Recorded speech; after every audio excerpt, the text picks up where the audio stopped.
We begin this morning by recognizing outstanding achievements in journalism that had a positive impact on a community. The American Legion's Fourth Estate Award is difficult to earn. It is a testament to the demanding nature of the competition and the quality of the entries. Not only do the reports have to be informative and entertaining, they also have to provide tangible benefits to society.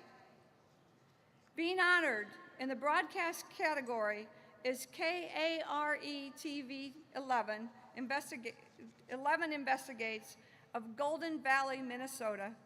In its series, Disconnects, Delays, and a Pattern of Denial, the NBC affiliate examined the Department of Veterans Affairs' handling of emergency treatment claims, organ transplants, and BVA appeals delays.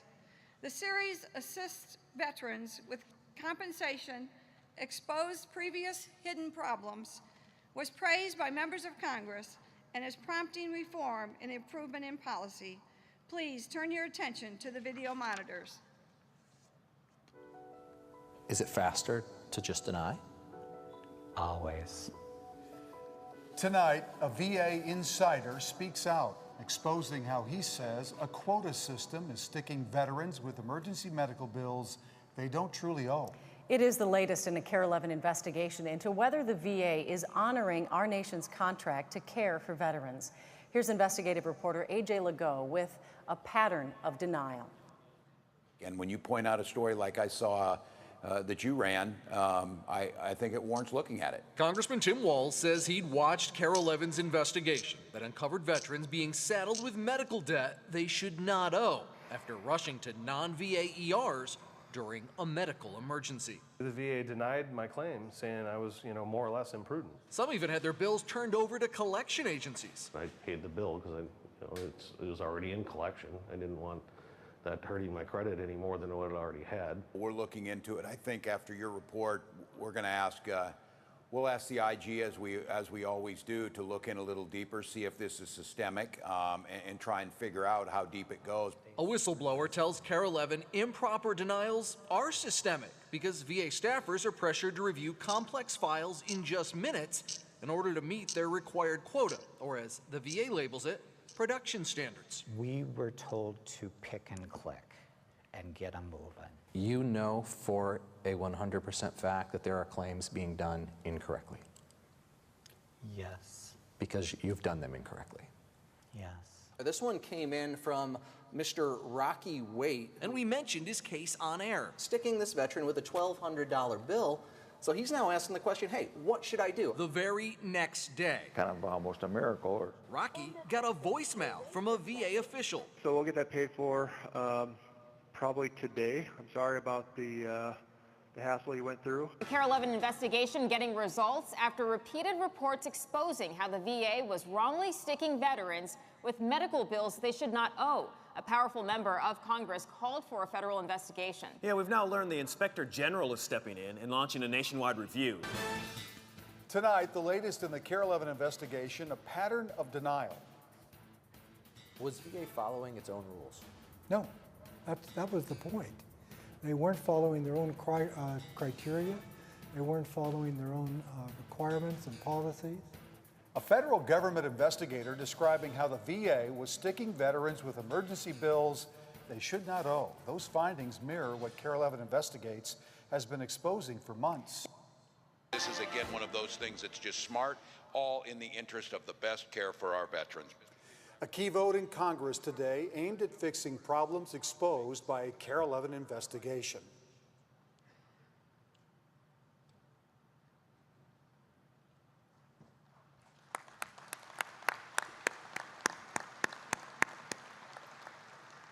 Ladies and gentlemen, investigative reporter A.J. Lahorn of KARE 11.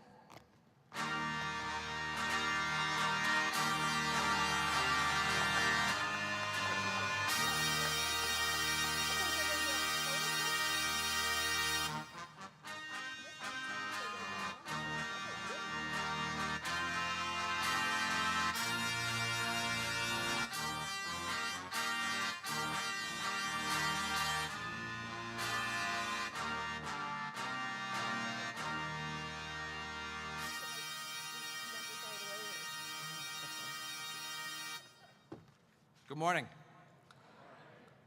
I know my gruff World War II Marine Corps grandfather who lugged a rifle and a radio across the Pacific to places like Peleliu and Okinawa is smiling down as I stand here today in front of other men and women who've recognized the call to serve this country and now serve its veterans. I want to publicly say thank you to my brother Mike Legault and tell him how proud I am of his service. He was an airman in Operation Iraqi Freedom and is still serving as a medic in the U.S. Coast Guard.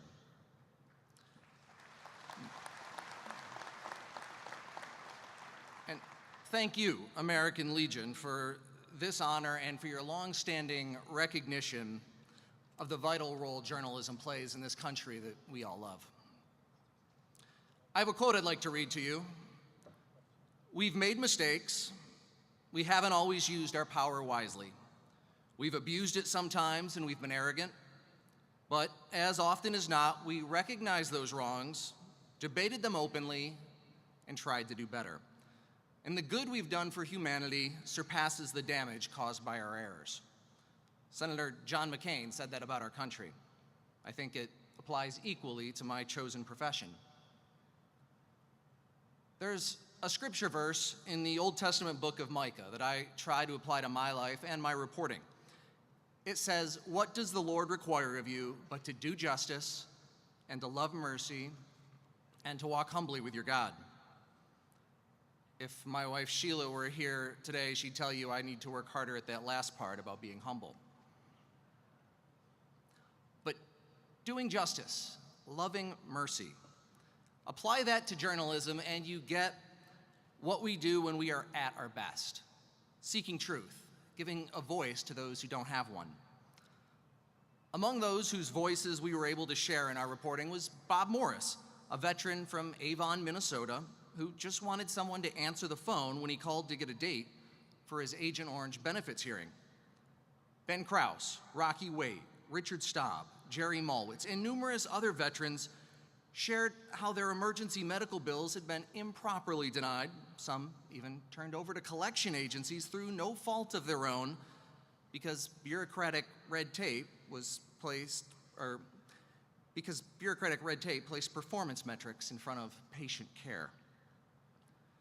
By shining the bright light of truth on their cases, we've been able to help spark some justice, not just for those veterans, but for numerous others in similar circumstances.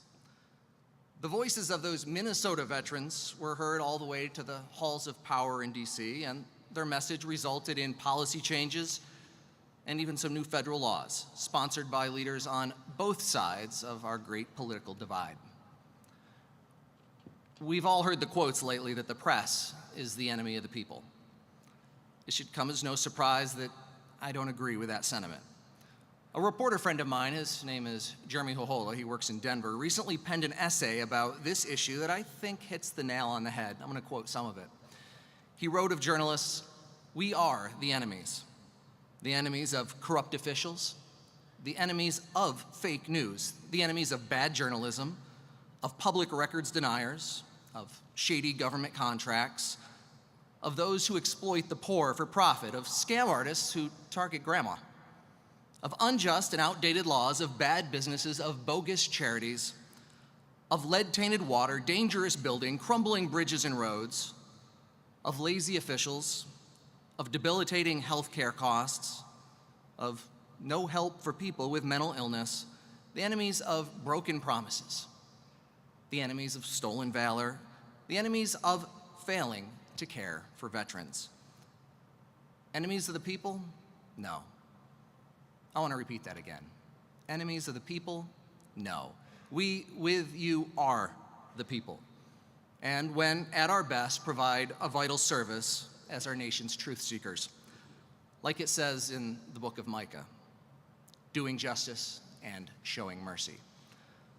On behalf of photojournalist Gary Knox, our investigative producer Steve Eckert, and all of our team at KARE 11 News, American Legion, welcome to Minnesota, and thank you again.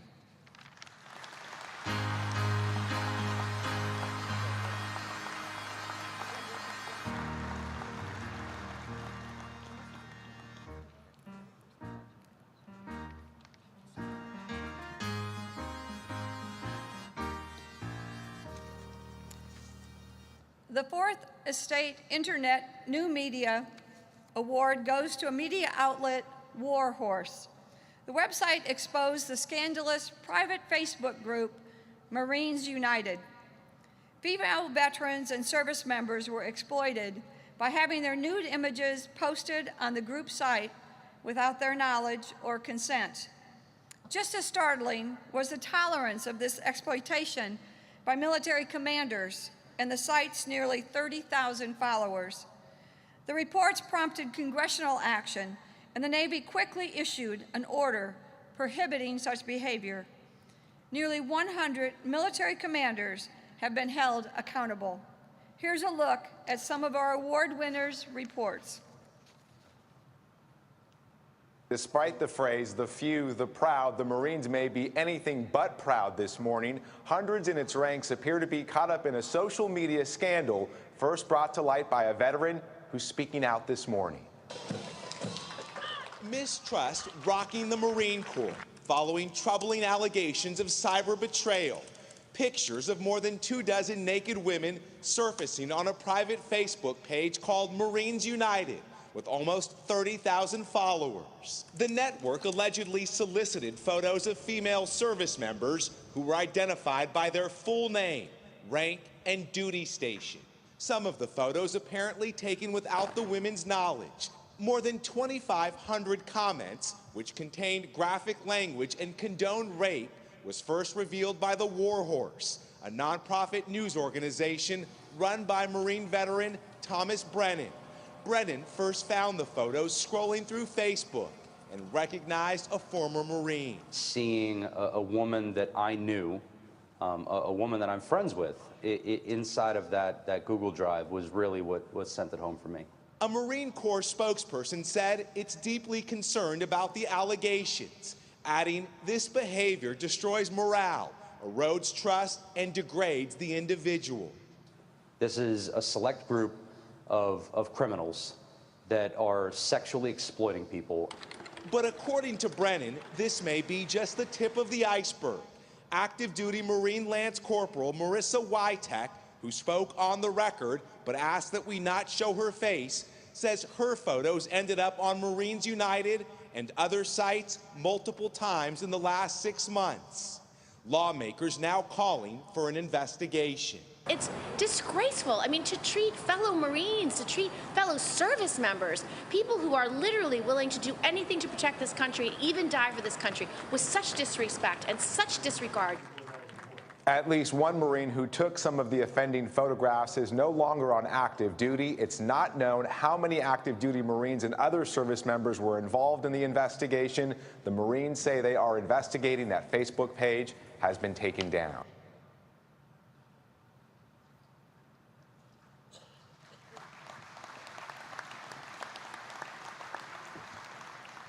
Ladies and gentlemen, please welcome a previous Fourth Estate Award winner, the Warhorse founder and investigative reporter, Thomas Brennan.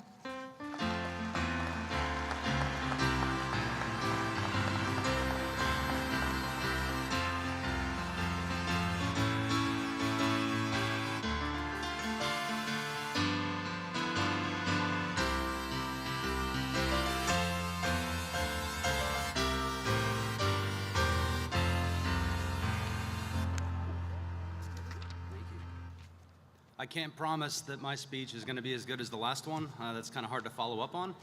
First off, I would like to thank the American Legion for selecting the Warhorse and our team as the recipient of the Fourth Estate Award.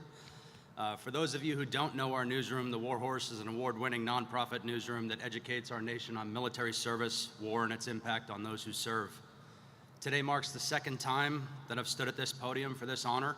The first time was in 2014 when I'd written a story about military mental health programs that were being gutted by government sequestration.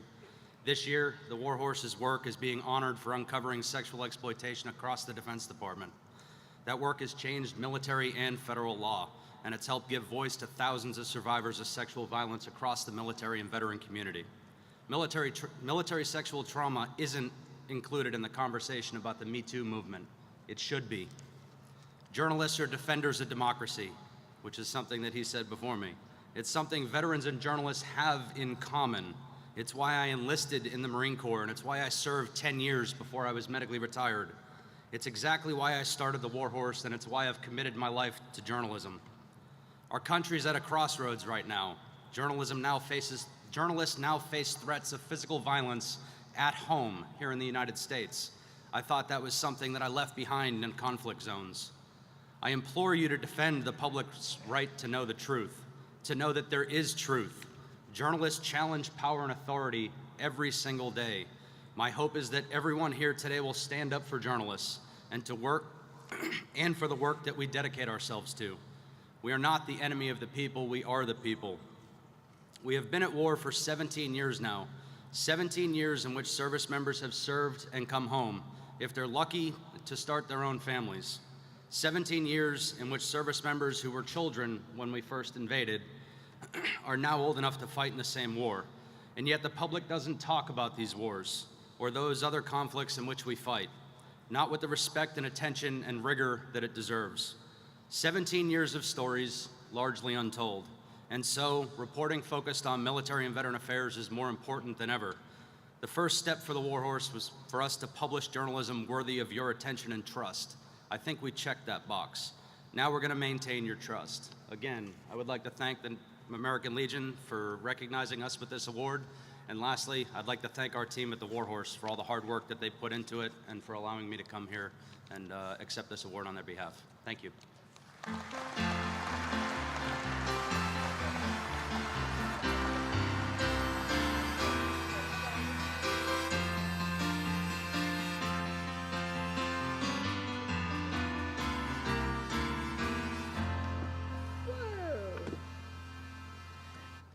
The Milwaukee Journal-Sentinel went well beyond typical regional reporting when it exposed widespread problems with tainted alcohol being served to American tourists in Mexico. This alcohol put travelers at risk for robbery, assault, and rape. It has led to at least one known death and possibly more. Undaunted by massive resistance from Mexican authorities and the resort industry, the newspaper documented the problem in great detail, provided closure to past victims, captured the attention of the U.S. State Department, and warned Americans about one of the dangers of traveling south of the border. Our investigation into the troubles that travelers have been having in Mexico at all-inclusive resorts started with the death of one young Wisconsin woman who was traveling with her family on a holiday during Christmas in 2017. And she drowned under suspicious circumstances where the parents couldn't get any answers really about what happened.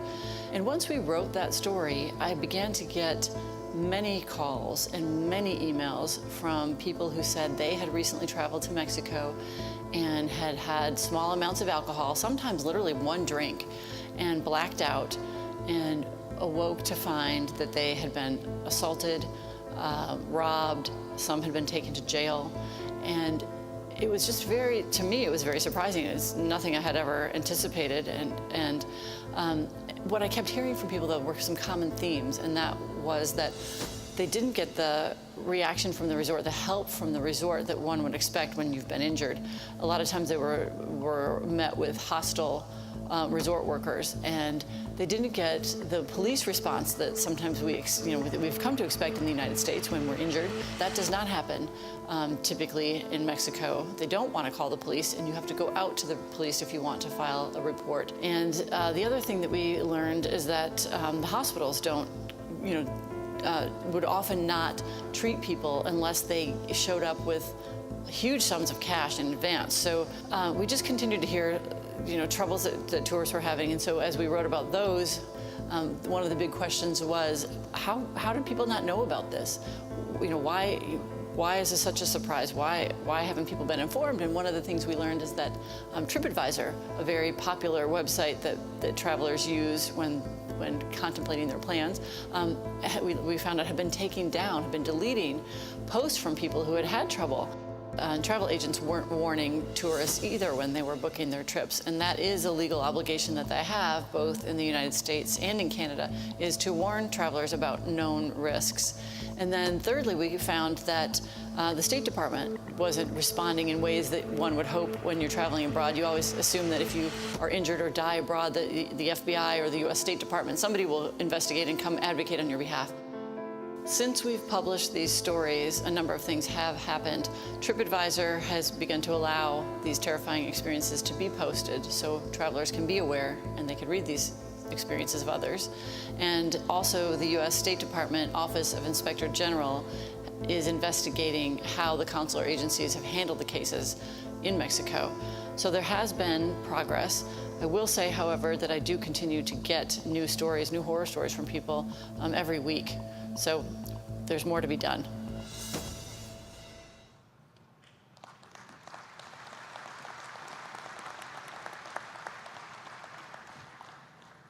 Accepting the award is investigative reporter Raquel Rutledge.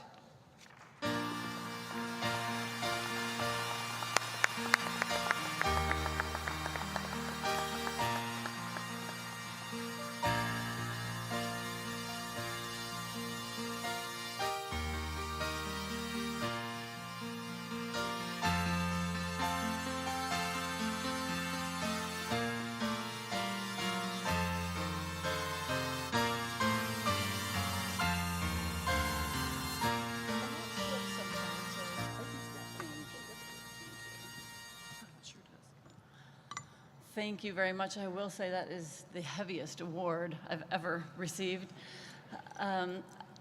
Thank you so much to the American Legion for this award. I think in our industry in journalism, often we are accused of being very self-congratulatory, almost like Hollywood. We get awards for all sorts of different types of journalism.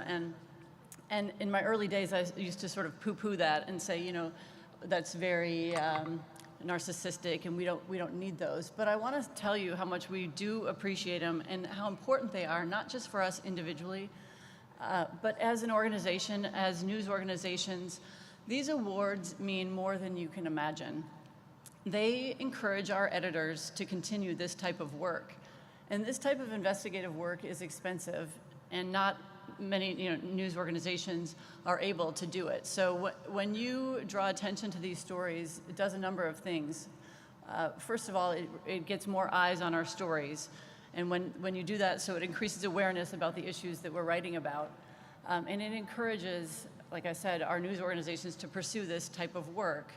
And in doing so, it also, as you know, improves our democracy, as my other winners of the award have said, the importance of this type of work to our democracy. And that cannot be done without all of the fighting and the support that you guys have all done for our country. The freedom of the press is something that often is taken for granted. And I can tell you by doing these stories from covering Mexico, that is not the case in Mexico. Number of journalists, Tom mentioned, journalists in the United States starting to come under threat. And that is something we have certainly taken for granted over the years. We haven't had that sort of thing that you see in other countries. 8 journalists were killed in Mexico so far this year. It was 11 last year. And so we are so fortunate, thanks to all that you all have done to support our democracy in this country and freedom of the press, that we have not suffered so much in that way. That may be changing. So we do need continued effort on your part and support. So thank you so much again. It's truly more important than you know. Thank you.